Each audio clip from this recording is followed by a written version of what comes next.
Irmãos, hoje a paraxá que nós vamos estudar é a paraxá de número 9, a paraxá que se chama Vayeshev, que significa e continuou a viver, ou e habitou, ou e se estabeleceu. Essa paraxá, ela corresponde a Gênesis 37, versículo 1, e ela vai até Gênesis 40, versículo 23. Então, esta é a porção que nós vamos estudar nesse sábado, nesse Shabat. Eu gosto de lembrar aos irmãos que nós temos estudado a vida dos patriarcas, Abraão, Isaac e Jacó. E nós temos trabalhado, devido a estarmos estudando a vida desses patriarcas, nós estamos desenvolvendo o tema Os Pais da Fé. Amém? Por que nós estamos desenvolvendo esse tema? Eu vou recapitular novamente. Nós temos dito aqui que os nossos pais na fé, de fato, biblicamente, são Abraão, Isaac e Jacó. Por quê? Você pegar o texto de Mateus, Evangelho escrito por Mateus, capítulo 22, versículo 32, nós temos uma citação do texto de Êxodo, do chamado de Moisés, onde o próprio Deus, ele se identifica, ele se denomina como o Deus de Abraão, o Deus de Isaac, o Deus de Jacó. Então isso é muito, muito forte, muito importante. Por quê? É o mesmo que o Senhor Deus, o Criador dos céus e da terra, se manifestar a alguém e ele falar, olha, eu sou o Deus do Gerson. Então isso é muito forte. Então, nas Escrituras nós temos o próprio Deus se denominando, se identificando como o Deus de Abraão, o Deus de Isaac e o Deus de Jacó. Está lá em Mateus capítulo 22, versículo 32. Então, por isso, nós temos estudado a vida desses patriarcas como os nossos pais na fé. E eu tenho frisado aqui que os pais da fé são esses três personagens, esses três ícones. Os pais da igreja, né, da Carral, Deus começou a desenvolver a sua igreja sobre o fundamento desses patriarcas. Foi através desses patriarcas que Deus gerou um povo e que desse povo surgiu a igreja. Então, o fundamento, o sustentáculo, são esses patriarcas. E a pedra fundamental, a pedra angular, nós sabemos que é o Messias, que é o Senhor Yeshua, né? Outra coisa que nós temos frisado aqui é que no reino dos céus, nós não temos certeza se nós vamos encontrar algumas pessoas lá, né, ícones da fé. A gente não sabe, né?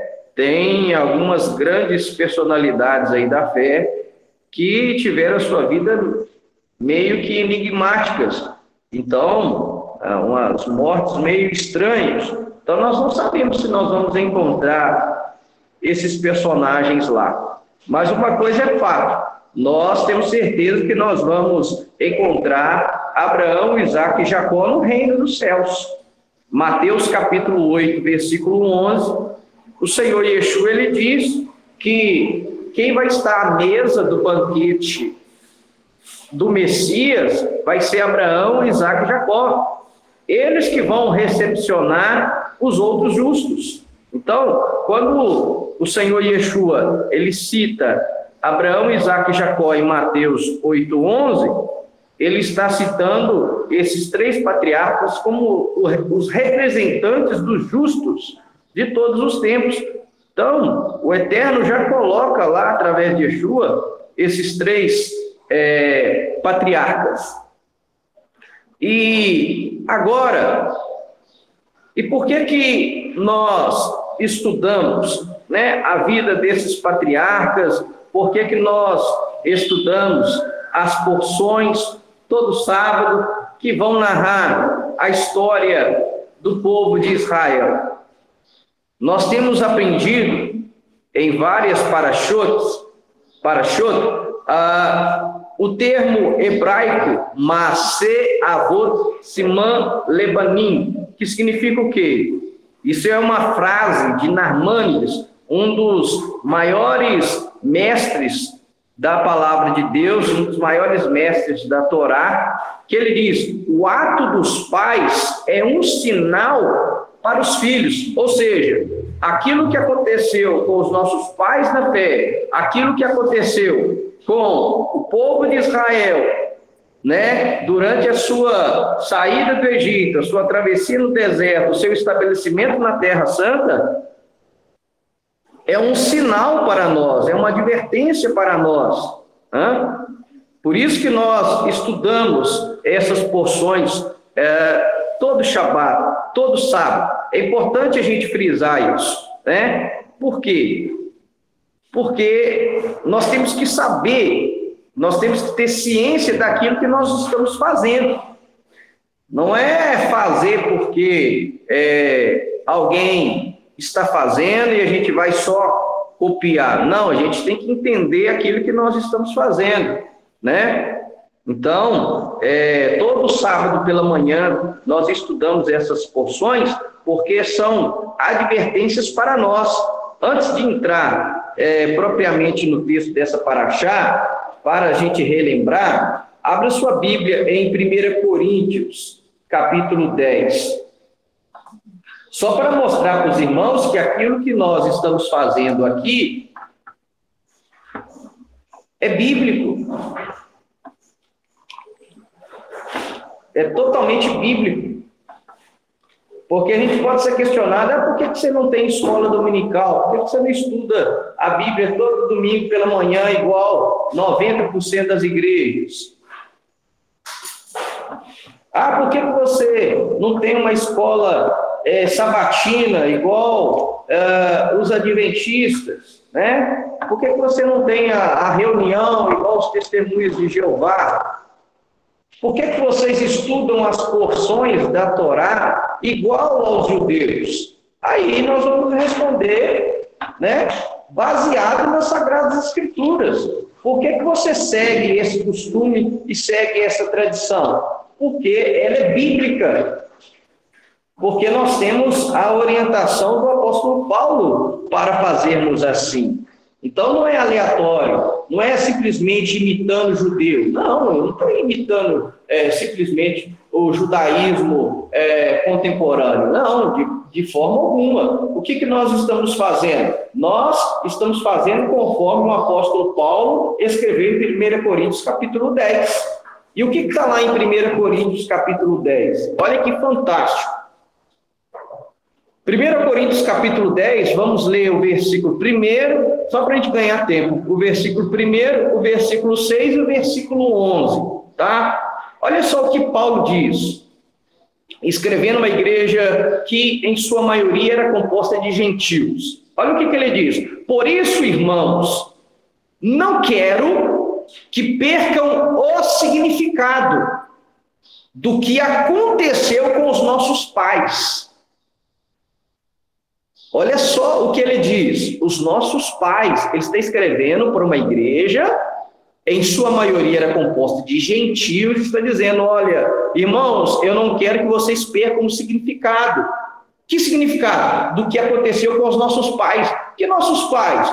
Não, meu pai na fé é Lutero. Meu pai na fé é Calvino. Não, meu pai na fé é Zwingli. Não, meu pai na fé é Daniel Berg e Gunnar Wingre. Não, meu pai na fé é Russell Crowe. Agora esqueci o nome do fundador das Testemunhas de Jeová. Charles Taze Russell. Isso aí, valeu. Não, a minha mãe na fé, como é que chama dos adventistas? Ellen White. Não. Os nossos pais na fé são Abraão, Isaque e Jacó. Os nossos pais na fé são Judá, Simão, Levi, José. E nós temos que aprender com a história desses homens. Não sou eu que estou dizendo isso, é o apóstolo Paulo. O que são os nossos pais na fé? São os primeiros judeus, que Deus tirou eles do Egito. Esses personagens que estão aí na Bíblia. Olha só, de novo, por isso, irmãos, não quero que vocês percam o significado do que aconteceu com os nossos pais. E aí ele continua, todos eles foram guiados pela coluna de nuvem, e todos passaram através do mar.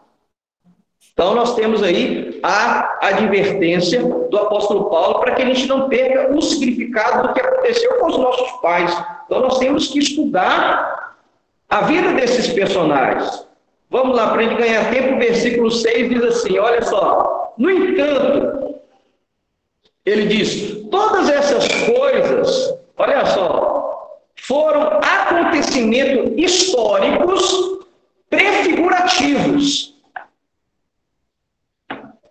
Para quê? Como aviso para não colocarmos o coração nas coisas más como eles fizeram. Me dê uma outra versão aí, por favor. Como é que está o versículo 6?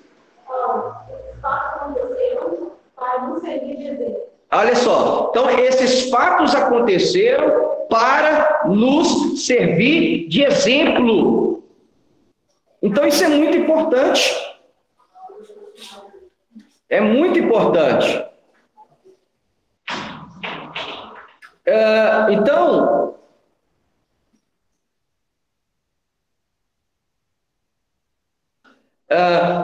o que aconteceu com os patriarcas são acontecimentos que servem para nós como advertência.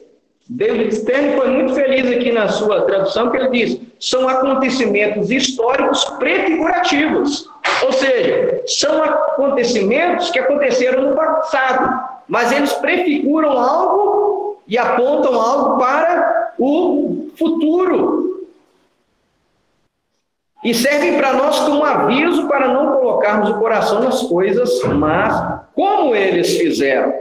E aí, agora versículo 11, para nós concluirmos. E esse versículo 11 é fantástico. Olha o que diz. Essas coisas aconteceram a eles, de novo ele diz, como prefigurações históricas e foram escritas como advertência para nós, que vivemos no Maharit Hayamim, ou seja, que vivemos nos últimos dias. Então é uma advertência para nós, que vivemos nos últimos dias. Então, quando alguém te perguntar, por que você estuda Paraxá? Eu estudo Paraxá por causa de 1 Coríntios capítulo 10. Porque nós estudamos esses acontecimentos passados, que são acontecimentos históricos, mas que apontam para o futuro, prefiguram para o futuro e servem como uma advertência para nós, hoje, que vivemos nos últimos dias. Por isso que eu estudo a vida de Abraão, de Isaque, de Jacó, de José, de Judá, do povo de Israel, porque elas me edificam e eu devo aprender com elas. Para quê? Para que eu possa entrar no reino dos céus como Abraão, Isaque e Jacó. Nós temos aprendido aqui, se nós não formos de fato filhos de Abraão, nós não vamos entrar no reino dos céus. O reino dos céus é somente para os filhos de Abraão. E não filhos físicos, mas filhos no sentido que nós aprendemos. Por exemplo, a palavra filho em hebraico é ben. E ben significa literalmente filho, significa descendente e significa tendo as características de. E eu quero focar nesse terceiro significado da palavra ben. quando Paulo diz, olha, vocês são vocês que são da fé, são filhos de Abraão, ou seja, vocês têm a característica de Abraão, ou seja, se eu não tiver as características de Abraão, se eu não tiver as virtudes de Abraão, eu não vou entrar no reino dos céus. Se eu não for filho da promessa como Isaac, eu não vou entrar no reino dos céus. Se eu não crer na promessa de Deus como Isaac creu, eu não vou entrar no reino dos céus.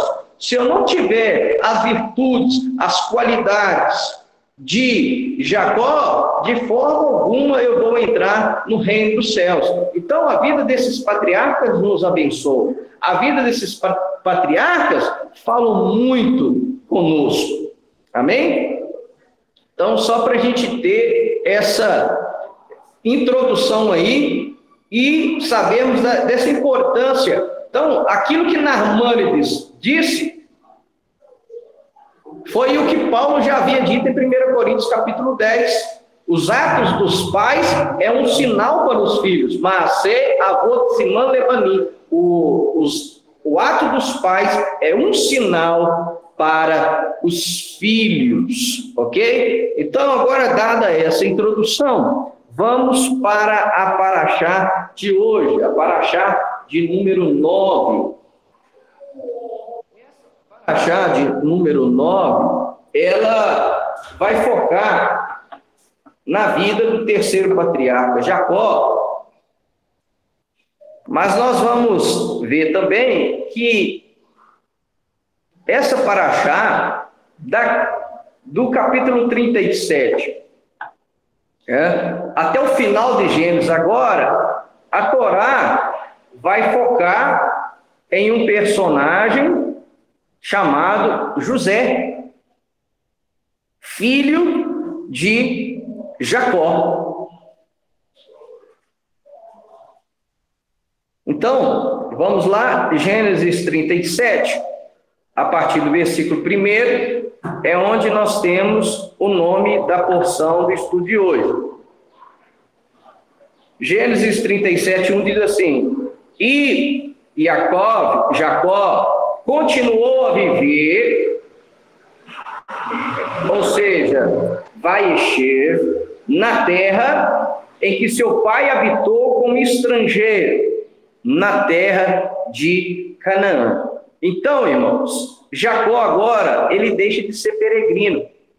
Lembrando que ele viveu com seus pais, né, até o acontecimento ali da bênção que ele pega no lugar de Esaú, a bênção essa que ele havia comprado, e por causa da ira do seu irmão, ele tem que fugir para Harã, para a terra dos pais da sua mãe, Rebeca. E ele fica lá 20 anos. Então, depois ele volta, ele tem um encontro com Esaú, eles se reconciliam, cada um segue no seu caminho, e agora nós temos aqui Jacó, até um outro fato fatídico que aconteceu com ele, né? Que ele habitou ali na região de Sichem, onde a sua filha foi estrupada e os seus filhos, para vingarem a honra da irmã Diná, matam todos aqueles homens ali de Sichem, e aí Jacó tem que sair daquela região, e ele vem e volta e passa a habitar na terra de Canaã, na mesma região em que os seus pais habitaram. E aí, o texto diz, né, que Jacó vai encher. E como eu disse, vai encher vem do verbo yashav, em hebraico. Yashav significa habitou, estabeleceu, sentou, né, permaneceu. E por que é importante isso? Né? Ele continuou firme nesse propósito. Por que a paraxá começa com essa expressão? ela começa com essa expressão para nos ensinar um princípio muito importante do Eterno, que o Eterno quer nos ensinar, que nós devemos estar firmes, estabelecidos, né? Continuar a viver no mesmo propósito, independente daquilo que aconteça nas nossas vidas. Por que a Torá vai começar com esse verbo e a chave? Para nos ensinar que, mesmo acontecendo tragédias, coisas ruins na nossa vida, nós temos que continuar firmes com o Eterno. Os sábios perguntam: como se estabelecer, ou seja, continuar firme com a perda do filho? Nós vimos na paraxá passada que ele teve uma filha estrupada, violentada.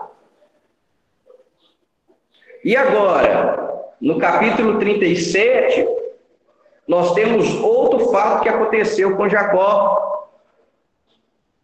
Ele ficou por 22 anos acreditando que o seu filho foi devorado por um animal. Foi essa notícia que chegou para ele: seu filho morreu. O filho que você amava morreu. E aí, por isso que a paraxá continua e inicia com esse verbo e a chave. Ele continuou. Ele se estabeleceu. Isso não fez com que ele se movesse da palavra e do propósito de Deus na sua vida.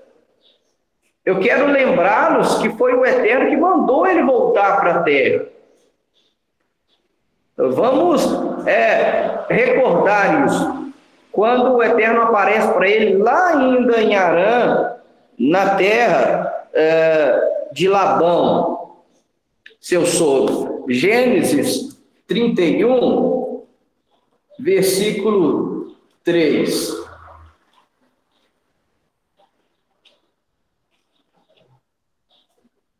Gênesis 31, 3. Olha o que diz: Adonai disse a Jacó, o Senhor disse a Jacó: volte à terra de seus ancestrais, para seus parentes. Olha a promessa: eu estarei com você.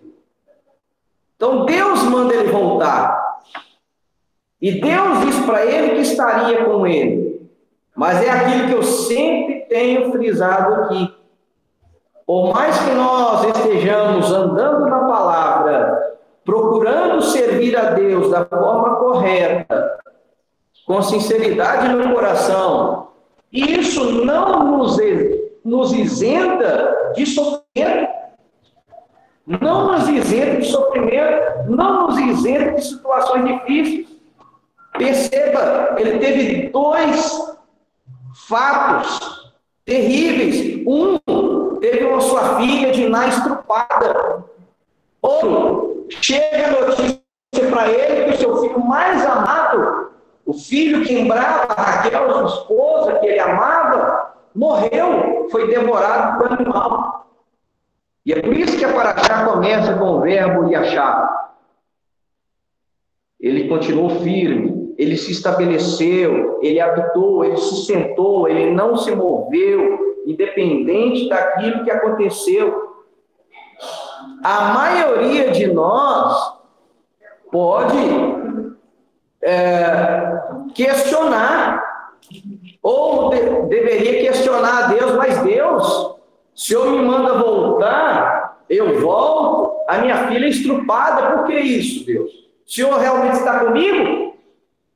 Poderíamos questionar. Jacó não questiona. Ei, Deus, aonde você está? Minha filha foi estrupada. Ei, Deus, onde você estava quando minha filha foi estrupada?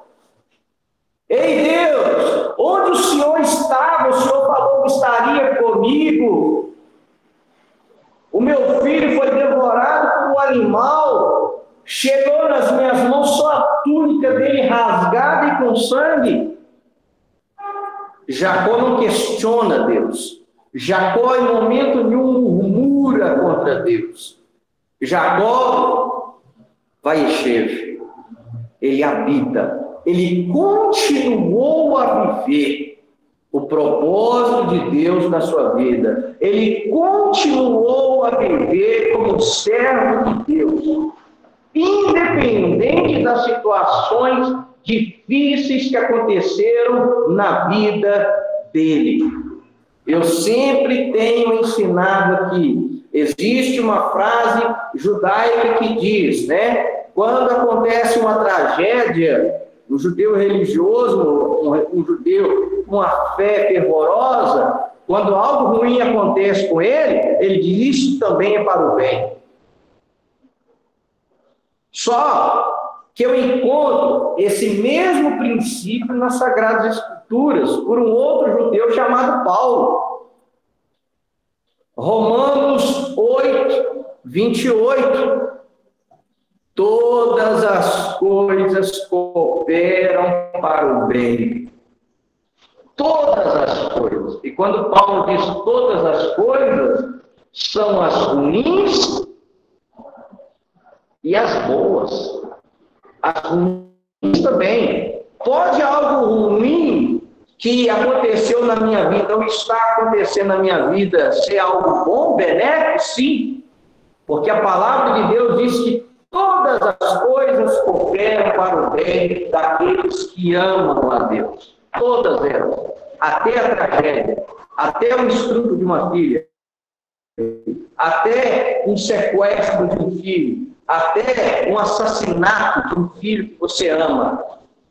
É difícil, mas nós temos que fazer como Jacó e a chave Vaieshev, continuar a viver a vida que Deus designou para que nós vivêssemos em sua palavra.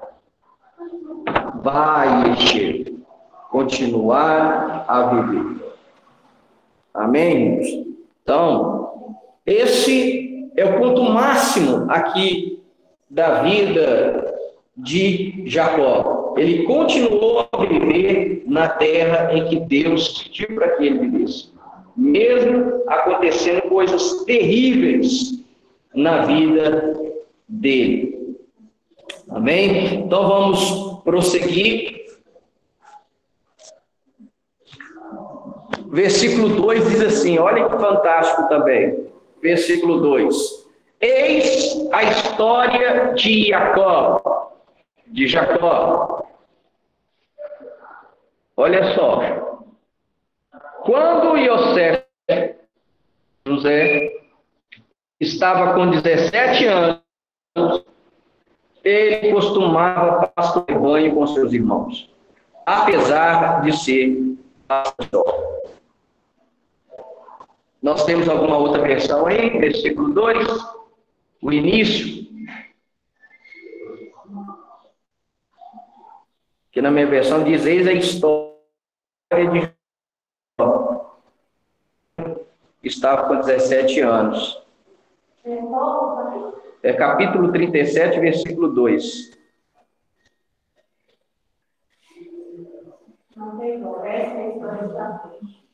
Amém.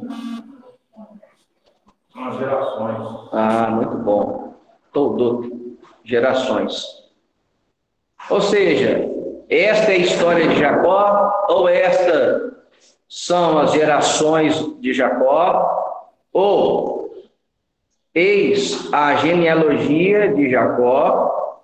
E qual é? Quando José estava com 17 anos. Olha que interessante. Aqui está falando, eis a história de Jacó. E aí passa a narrar a história de José. E aí os rabinos questionam, né?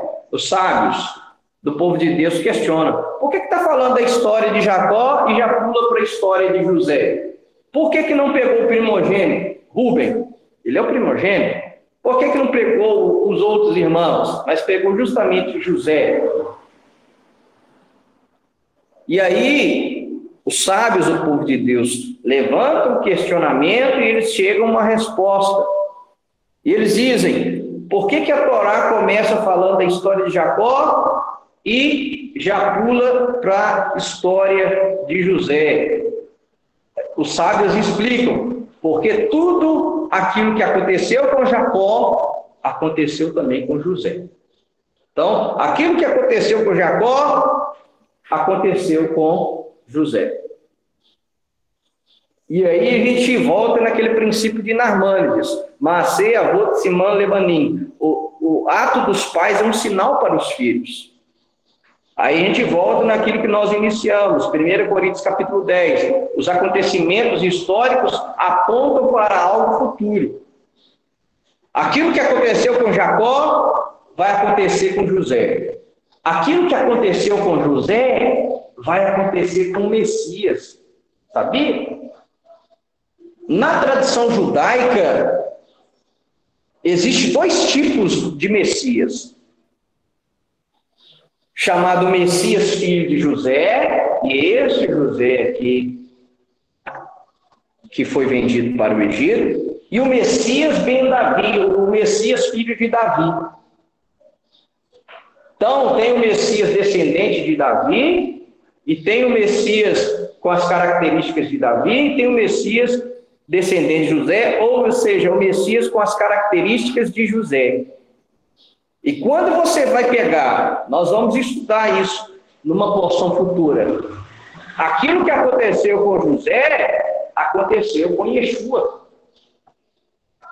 E mostra, de fato, por que Yeshua, ele era chamado literalmente de filho de José. O Eterno tem hora que ele brinca com a história. Você vai ver, chega o tempo do Messias vir ao mundo, e quem é o pai dele? José. Não foi aleatório que o pai dele tinha que ser chamado Yosef, José. Para mostrar o quê?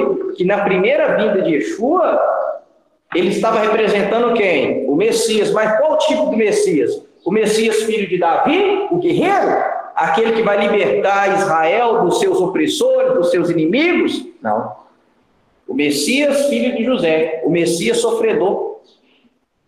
O Messias que veio sofrer. O Messias que, assim como José, ele foi o quê? Odiado pelos seus irmãos. Foi vendido por 30 moedas de prata. José e Jesus. E aí? Os exemplos vão. Na descendência, ele é através de Maria? Na descendência, ele é o dos dois. Mas principalmente Mateus, por exemplo. Mateus vai pegar a genealogia do pai. Porque tem que ser do pai. A semente é do pai. Então, Mateus, quando vai pegar a genealogia, ele pega de José. Para mostrar que ele descende de José, mas que ele é da linhagem de Davi, porque o Messias tinha que vir da linhagem de mãe. Mudou. Hoje, para você provar a descendência, é pela mãe. Mas eu estava vendo, Maria, e Davi também chega Maria. Chega Maria também. Os dois. Por onde for, vai chegar no descendente de Davi. Tá? Mas, voltando aqui, então por isso que a Paraxá diz a história de Jacó, quando José tinha 17 anos. E aí, vamos meditar em alguns paralelos aqui. Jacó foi odiado por seu irmão, certo? Por Esaú. José foi odiado por seus irmãos. Outra paralela, Jacó ficou 22 anos longe dos pais, quando ele teve que fugir de Esaú, ele fica 22 anos longe dos pais, tanto que ele não vê mais a sua mãe. Assim como José. José, depois que foi vendido como escravo e foi parar no Egito, ele fica 22 anos longe do seu pai Jacó também. Esaú queria matar Jacó. Os irmãos também queriam matar José. Só que aí Rúben falou, não vamos derramar sangue do nosso irmão, não. Se realmente os sonhos dele são proféticos, vamos jogar ele aqui, vamos ver o que acontece. Mas a própria Torá diz que a intenção do irmão era ir lá depois, tirar ele do poço e levar ele para casa. Judá também, preocupado com o seu irmão, ele bola uma outra ideia, fala, não vão vender ele como escravo para o Egito. Se é que os sonhos dele são verdade, vai se cumprir. Nós não temos que preocupar com isso. Então, muitos dos paralelos, muitas das coisas que aconteceram a Jacó, aconteceram também a José. Por isso que a Torá diz que a história de Jacó é a história de José, tá? Por causa desses paralelos aí. E conosco é a mesma coisa, né? A gente tem que ficar em alerta, por quê? Porque o próprio Senhor Yeshua, ele disse, olha, o servo não é maior que seu Senhor, não. Se fizeram essas coisas comigo, que sou o Senhor, vão fazer também com vocês. Então, é muito interessante. Porque aquilo que aconteceu com os patriarcas, aconteceu com o povo de Israel. Então, aquilo que aconteceu com o nosso Messias, pode vir a acontecer conosco também. É o que diz João 15, 20. Vamos lá, em João 15, 20.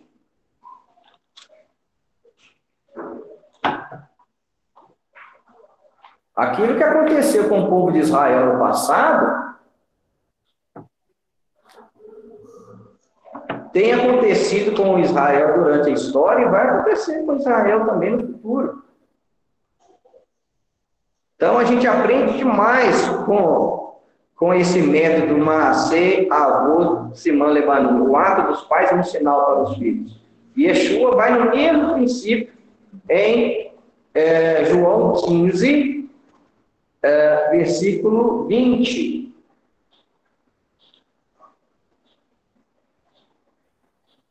Vamos ler a partir do 18. Olha só. Se o mundo os odeia, olha o que Yeshua diz. Entendo que ele me odiou primeiro. Se vocês pertencessem, ao mundo, ele os amaria por serem dele. Mas pelo fato de vocês não pertencerem ao mundo, ao contrário, eu os escolhi, tirando-os do mundo, o mundo os odeia. Lembrem-se que lhes disse, o escravo não é maior que seu senhor. Se eles me perseguiram, também perseguirão a vocês. Se guardarem a minha palavra, também guardariam a de vocês.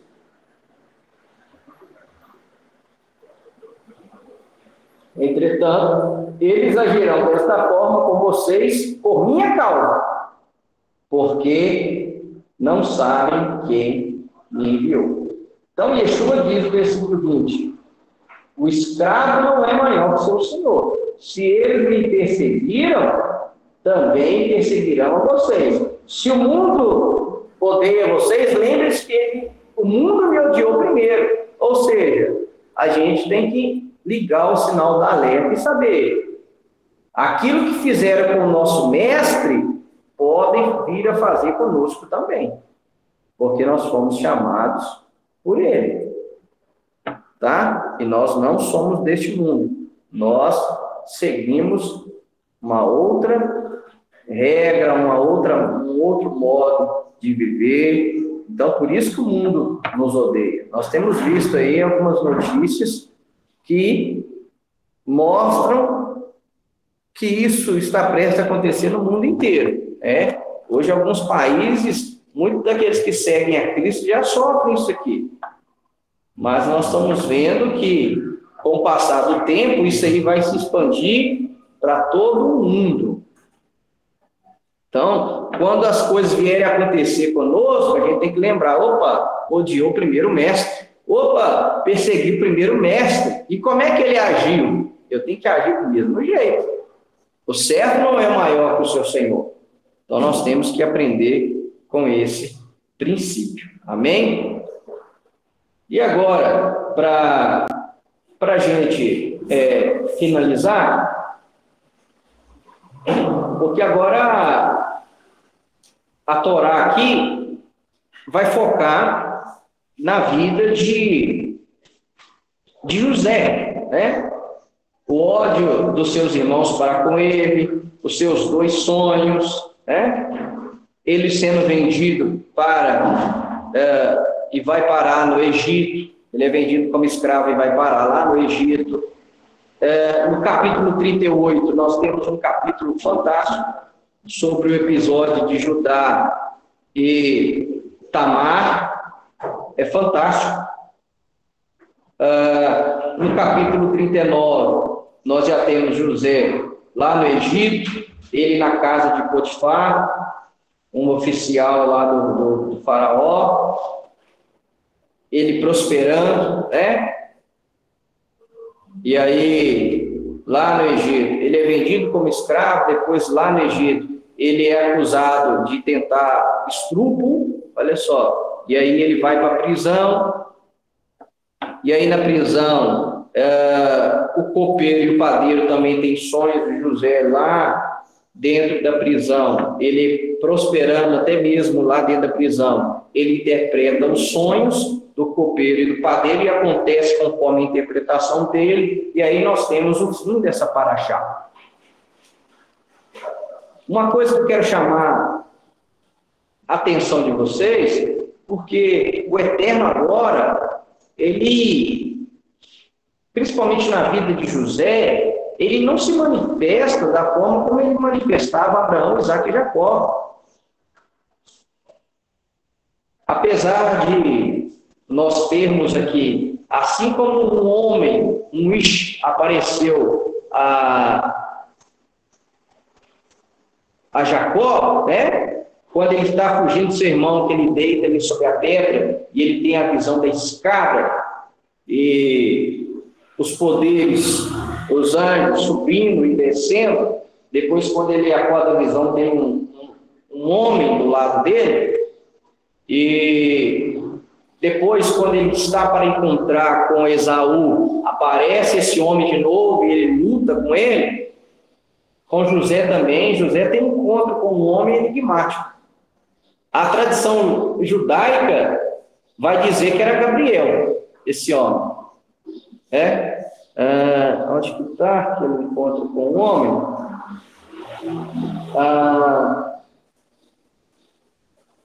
Versículo 14 diz assim: disse-lhe Israel, vá agora, veja se está tudo bem com seus irmãos.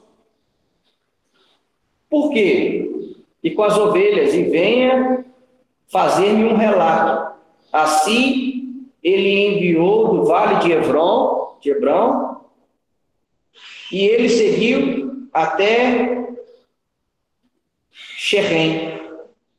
É porque ele estava apacentando em Xerém. E Xerém foi onde? Onde eles tinham matado aqueles homens lá. Eles estavam pastoreando naquela região. Aí Jacó ficou preocupado. Eles estão pastoreando lá perto. E se acontecer alguma coisa? Aí ele pega e envia José para ver se estava tudo bem com os irmãos. E aí, né, no versículo 15 está assim: onde um homem o encontrou andando pela região rural. Um homem, tá vendo? Não fala o nome do homem. O homem lhe perguntou: o que você está procurando? Dependendo da versão, disse que José estava perdido. Estava perambulando, ele não sabia para onde ir. Aí o homem encontra com ele e pergunta: o que você está procurando? Estou procurando meus irmãos. Ele respondeu: diga-me, por favor, onde eles estão pastoreando as ovelhas? O homem disse: eles foram embora daqui e eu os vi dizendo: vamos a Dotã. Yosef foi atrás de seus irmãos e encontrou-os em Dotã. E por que a tradição judaica, tudo tem porquê também, por que a tradição judaica acha que esse homem misterioso, que esse homem sem nome, era o anjo Gabriel? Por causa, anote aí, Daniel, capítulo 9, versículo 21. Porque o anjo Gabriel é chamado de homem. Olha só, Daniel 9, 21. Diz assim: sim, enquanto eu estava em oração, Gabriel, o homem a quem eu vi em uma visão no princípio, desceu sobre mim quando estava em pleno voo por volta do tempo do sacrifício da tarde. Então, por causa dessa expressão, os rabinos falam que esse homem aí era o anjo Gabriel. Mas e nós? Quem era esse homem? Era o próprio, né? É Yeshua. Yeshua guia ele. Ele estava perdido ali, Yeshua guia ele. Olha, seus irmãos estão me dotando. Vamos lá.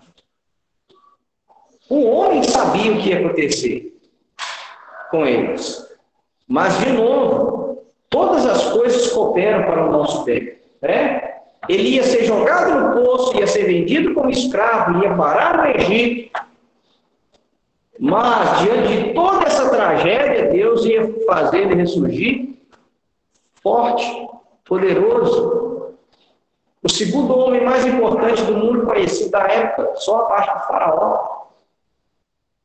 Então, a gente não entende os desígnios de Deus. Por isso que a gente nunca deve murmurar. Nós sempre temos que ter ou a frase judaica, né, isto também para o bem, ou aquilo que Paulo escreve em Romanos 8, 28. Todas as coisas cooperam para o bem, até as ruins. Então, a gente não entende os desígnios de Deus. Uma coisa nós temos que fazer, como Jacó, vai encher, permanecer firme, habitar, não se mover devido a uma situação que aconteceu, né? Porque a gente é testado, a gente é provado. Nós estudamos a vida do patriarca Abraão e vimos que ele passou por 10 testes. Pensa se ele tivesse falhado em um dos testes. Ele ficou firme. Aí foi lá, virou escravo, né? Virou escravo. Foi tentado pela mulher, uma maneira que E o texto da Torá diz que não foi um dia só, não. Ela persistiu. E era um cara de 18 anos, só foi um ano de cara. Pensa. Foi para, né? Por ele se manter firme. Vai para a prisão, o negócio piora. Permaneceu firme. Mesmo nas situações da mulher que passaram, ele conseguia ver nas pequenas coisas que Deus estava com ele. Igual naquela caravana, né? Só era caravana de água. Aí eu estava vendo que era costume carregar o cartão era um cheiro suportável. E na de José tinha especiaria. Então, até no momento foi difícil de José conseguia perceber notas. Justamente, esse é o ponto, muito bom, Tiago. Esse é o ponto, é ver Deus nos pequenos detalhes. Foi muito bem lembrado aí pelo Tiago. Justamente, as caravanas levavam coisas mal cheirosas. Na caravana de José tinha especiarias, uma fragrância. E aí ele entendeu aquilo que seria ruim para ele, o Eterno dava meio com amaciada, falou, olha, está acontecendo coisa ruim na sua vida, mas eu estou no controle. E essa deve ser a mentalidade do crente, né? Ó, está acontecendo coisa ruim, mas eu estou no controle. Então, por que tinha essa preferência por José? Porque José, dos filhos de Jacó, era o que mais parecia com ele. Em que sentido? Não servia o Eterno. Tanto que nós vamos aprender, a gente já aprendeu isso, na verdade, numa paraxá. Por exemplo, quando José envia presentes para o pai dele, lembra? Que ele envia umas carroças para o pai. Para quê? José está mandando uma mensagem para o pai dele ali. Fala, lembra, pai, qual que era a última paraxá que nós dois estávamos meditando? O último estudo que a gente estava meditando, ele manda uma mensagem ali para o pai dele. Então, José era o mais dedicado a servir o Eterno, a seguir o Eterno. E isso é marcado para você ver, onde nós aprendemos também ali, a voz é de Jacó, mas as mãos é de Esaú. Sempre Jacó colocava Deus na frente. José é a mesma coisa. Anote aí, Gênesis 49. Quando ele está tentado pela mulher de Potifar. É 49, não é? Não. Deixa eu ver se é 39.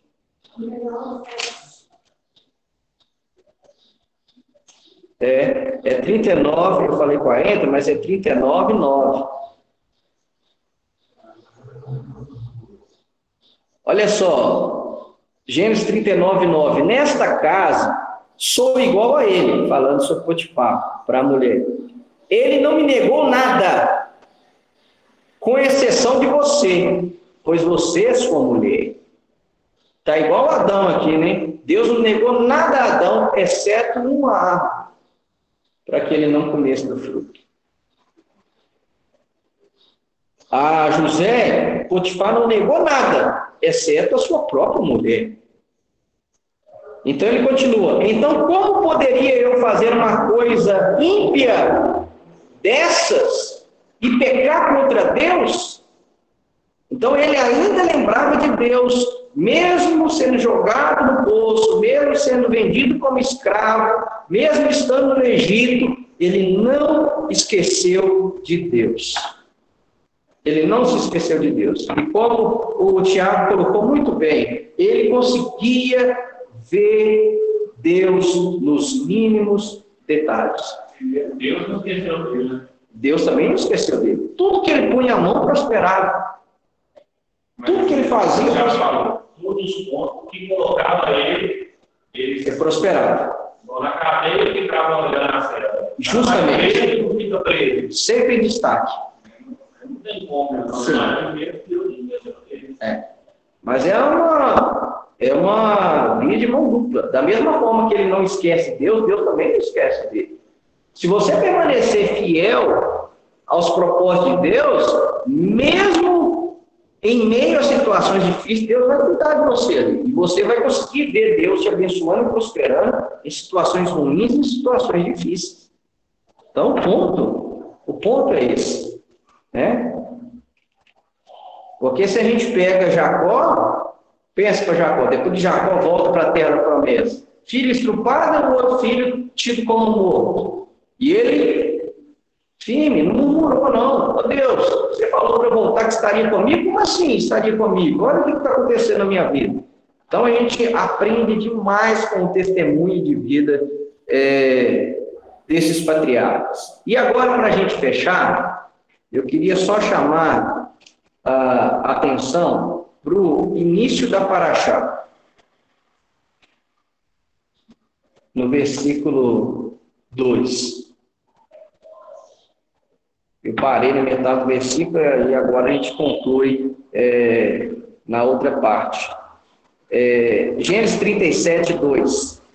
Eis a história de Jacó. Quando Yosef estava com 17 anos, ele costumava pastorear o rebanho com seus irmãos. Apesar de ser ainda bastante jovem.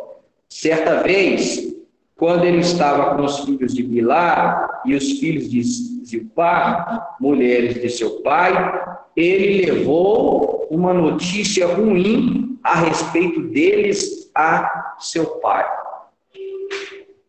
E aí, os rabinos aqui ensinam para ele, ensinam para nós, perdão.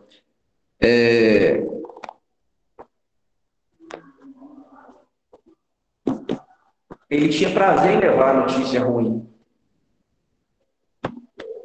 Então, principalmente o justo, principalmente aquele que serve a Deus, A gente tem que prestar atenção muito nisso aqui. Porque às vezes você olha para a vida do ímpio, ele está pecando, pecados terríveis. Aí nós que servimos a Deus, pisamos no tomate, pequenininho.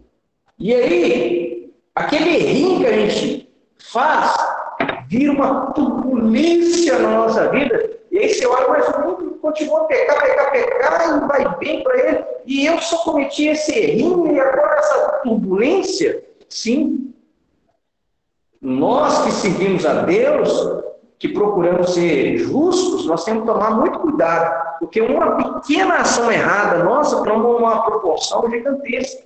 Porque nós conhecemos a palavra, nós conhecemos a Deus. Então nós temos que ficar muito atentos nisso. Nós não somos como um ímpio que não conhece a Deus, não conhece a vontade de Deus. A gente sabe o que é certo, então a gente tem que fazer certo. E aí a Torá diz aqui que ele trouxe relato ruim dos seus irmãos ao seu pai. Mas o hebraico aqui traz a ideia que ele trazia notícia ruim, mas com prazer. Ele tinha prazer de dar notícia ruim. Ele tinha prazer de entregar aos irmãos. Por isso que os irmãos passaram a odiá-lo. Porque os irmãos eram ímpios, os irmãos faziam atos incorretos, ele tinha prazer de denunciar os irmãos, de entregar aos irmãos. E aí, o que os sábios, o povo de Deus vai ensinar? Aquilo que ele acusava os irmãos de fazerem, ele também foi acusado. Sabia disso? O que os irmãos, os irmãos eram acusados de fazer? Dizia que os seus irmãos comiam parte do animal vivo. Lembra que lá nas leis de Noé tem um mandamento lá, não comer carne com sangue? Porque nos primórdios, a pessoa cortava o animal, um bife lá do boi, com ele vivo ainda. Deixava o bicho vivo, mas só arrancava uma lapinha dele.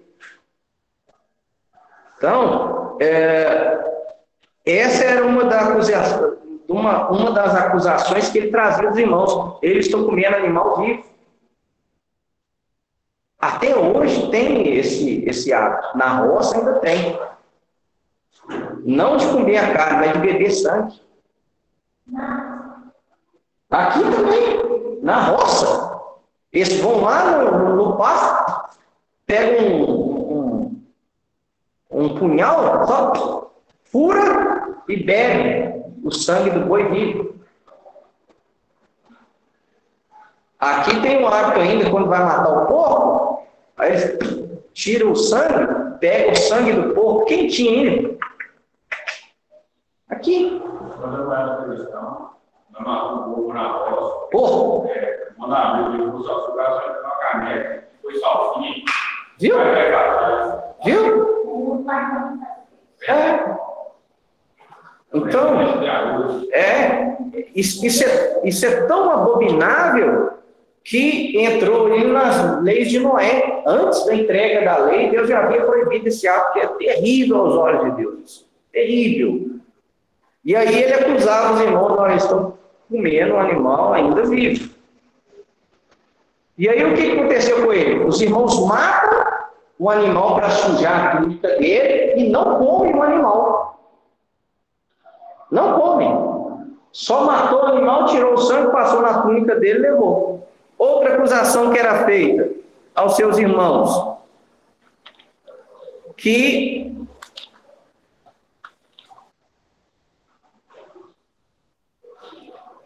os filhos de Léia chamavam os outros irmãos de escravos. Ô pai, os filhos de Léia estão chamando os outros irmãos de escravo. E aí ele é vendido como escravo. Qual outra acusação? Que os irmãos tinham suspeita de terem relações proibidas, relações ilícitas. Por isso que no Oriente Médio, a profissão de pastor ela é vista com maus olhos. Porque no Oriente, o pastor fica lá longe de mulher, só ele e os animais, e aí você sabe o que acontece, né? Então, há esse estigma em cima do pastor. Então, ele acusava os irmãos de terem relações ilícitas. O que ele é acusado e ele vai preso para a prisão? De ter tentado estrupar a mulher de Potifar. E aí você acha que ele não lembrou, não?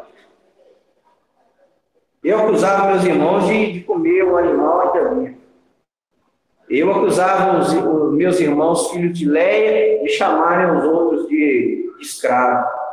Eu acusava meus irmãos, pode ser que eles faziam mesmo, de terem relações ilícitas. Agora eu estou sendo acusado de relações ilícitas. O que os sábios de Israel ensinam? O tal do Lashon Hará. Não é muito comum esse ensino dentro do cristianismo. Tanto que hoje o cristão ele é retratado nas novelas como um fofoqueiro. Principalmente a Globo adora fazer isso. Põe sempre o crente como um fofoqueiro. Porque o crente não bebe, o crente não fuma, o crente não adultera, mas fala mal da vida de todo mundo.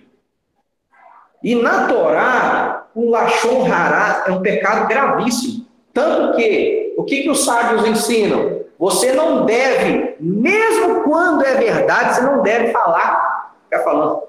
Sabe o fulano?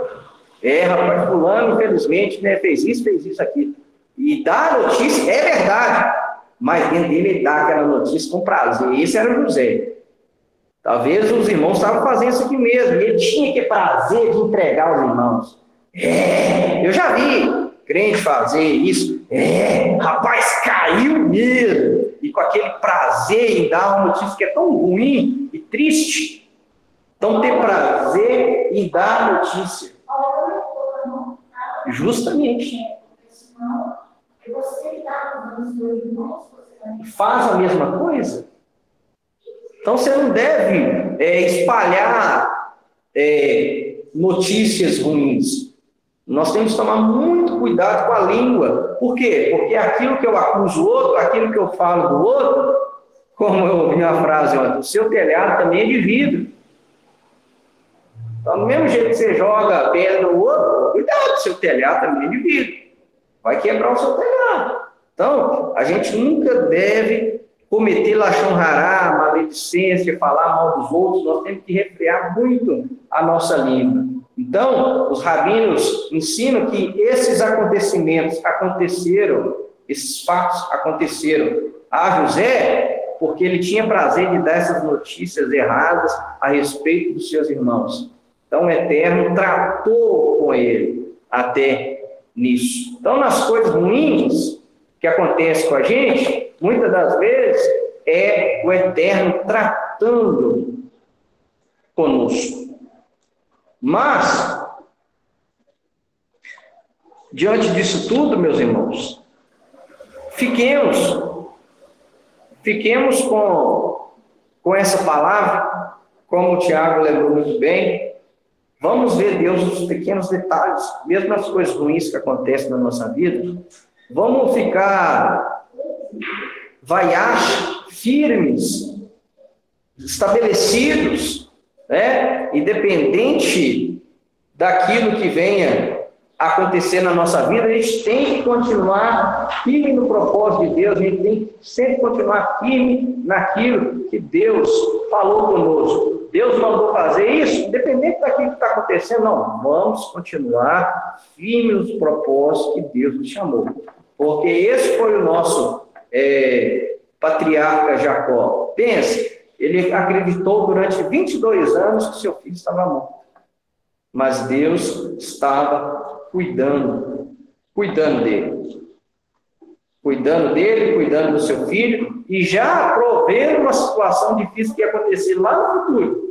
Então, todas as coisas aconteceram na vida de José para depois voltar para abençoar o seu pai, Jacó. Então, irmãos, nós temos muito, muito mesmo a aprender com a vida desses patriarcas. Por isso que eles são chamados os nossos pais na fé. Então, vamos ficar firmes, independente daquilo que acontecer na nossa vida, sempre procurar ver Deus em todas as coisas e saber que nós não somos diferentes.